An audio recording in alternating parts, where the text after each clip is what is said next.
What up, though, YouTube? It's John, and welcome back to the Mr. Lot YouTube channel. I am on the campus of the University of Michigan, Ann Arbor.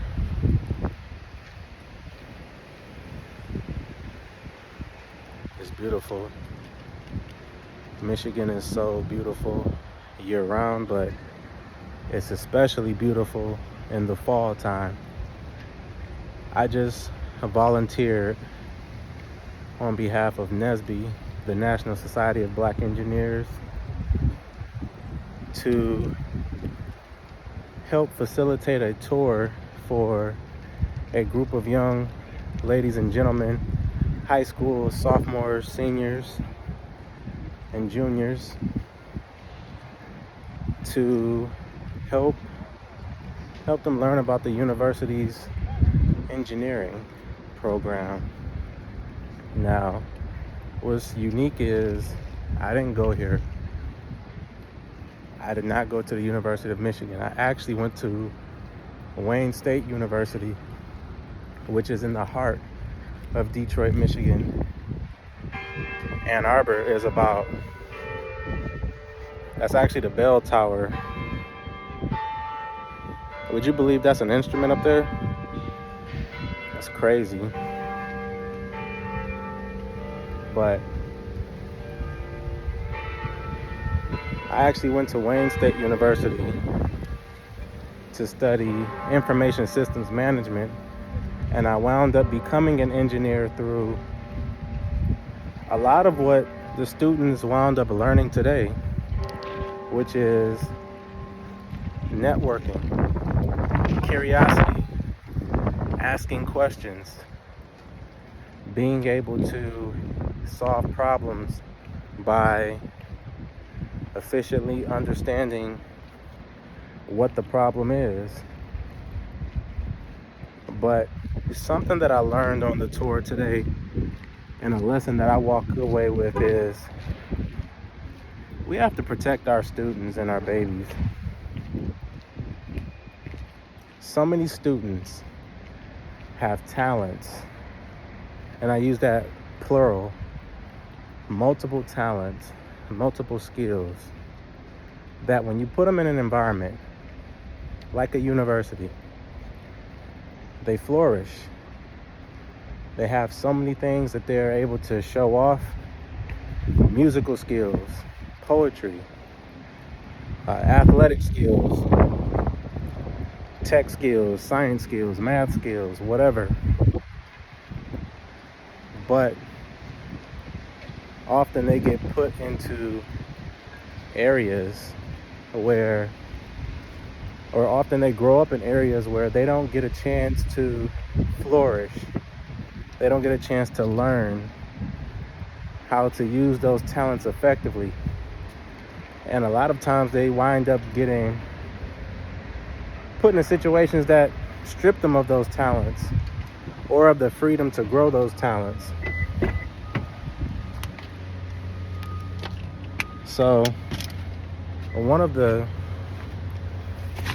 things that I learned today, sorry, just stepping in the car. One of the things I learned today was, how do we protect the babies? How do we protect those who are the key to our future? How do we protect those who are gifted with talents that allow them to help change the trajectories of our world?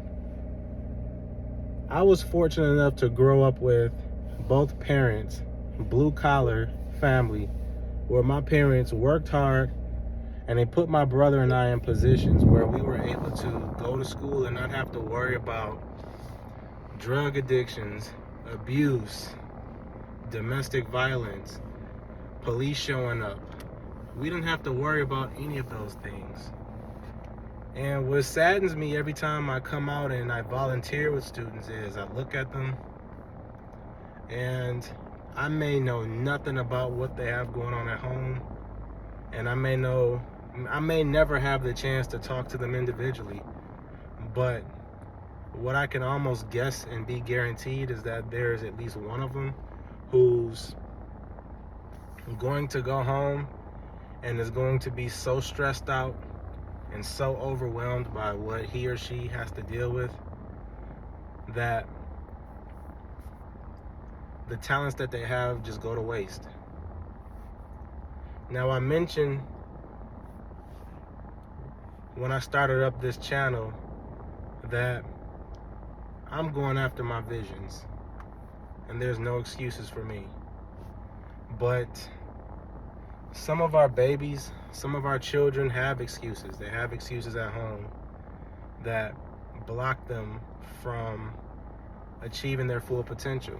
And my question to myself, my question to you guys, my question to society is, how do we cultivate and create a world where our children are able to take their God-given talents, the talents that they're born with, that they're naturally gifted to grow? How do we create a world where they're able to take those to the moon? How do we create that world? We, as older generations, and I'm speaking on myself as millennials and beyond and older, we have a world where we've created so much chaos. Or if we didn't create it, we've allowed the chaos from previous generations to sift down. And my question is, where does it stop? The generational curses, the neighborhoods that have been violent and dangerous for years, families that pass addictions down from great-grandfather to grandfather to father, and now the son has to deal with it.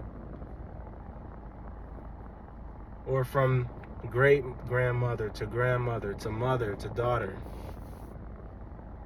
The pain. How do we fix this? Because I just left a room full of young men and women who, they have it. They just have it. They're too smart for their own good, and like I said, it's a shame that one of them may as well be going home to a world, to an environment, to a zone where they can't even build on that. And that bothers me. That does something to me. So I guess my rhetorical question today, and something that I'm just reflecting on, and I wanted to make sure that I just spoke it out loud, is what does it take to create that world? What do we have to do individually so that we can create a cleaner world for our children, for those who are coming after us? How do we fix the damage that we're passing on to them? Habits.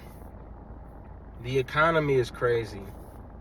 I, who am in my early 30s, may not have a pension when I get into my 60s and 70s because, or I'm sorry, not a pension, Social Security. Social Security may not exist when I get into my 60s and 70s because of what happened in generations before me and decisions that had nothing to do with me. What kind of world are we leaving the next generation based on decisions that we made that have nothing to do with them? So, I don't know. I'm just recording my thoughts right now, but I'm not done reflecting on this. I got a nice little drive home, so I'm gonna do some reflection on it. And I don't think I can, I know I can't solve this on my own, but what I want to start thinking about is what I can do. If the world, if society is one big neighborhood, how can I best perfect my yard so that the next person is encouraged to perfect their yard? And then before we know it, everyone on the street perfects their yard. And then after that, we're growing towards a better neighborhood. I need to reflect on what I can do to be the best version of myself so that I can help the world that these teenagers are going to go into. So outside of that, outside of my deep thought, it was an amazing day. I was able to get the day off of work and be able to give back to my community, be able to give back to those students and put a face in front of them. Let them know that success, engineering, STEM has a face that looks a lot like theirs. So maybe I'm already off to a good start. But guys, like I said, if I'm blessed enough to have fallen into your algorithm, I encourage you to subscribe to my channel and turn on your notifications. I'm out here getting into consistency and sharing messages, sharing thoughts, sharing experiences, and sharing input. And hopefully it's of value to you, and hopefully it means something to a thought that you might have had or something that you might be going through. So I'm gonna head home. It's been a long day, it's been a long week. So with that being said, I'll holler at you guys later.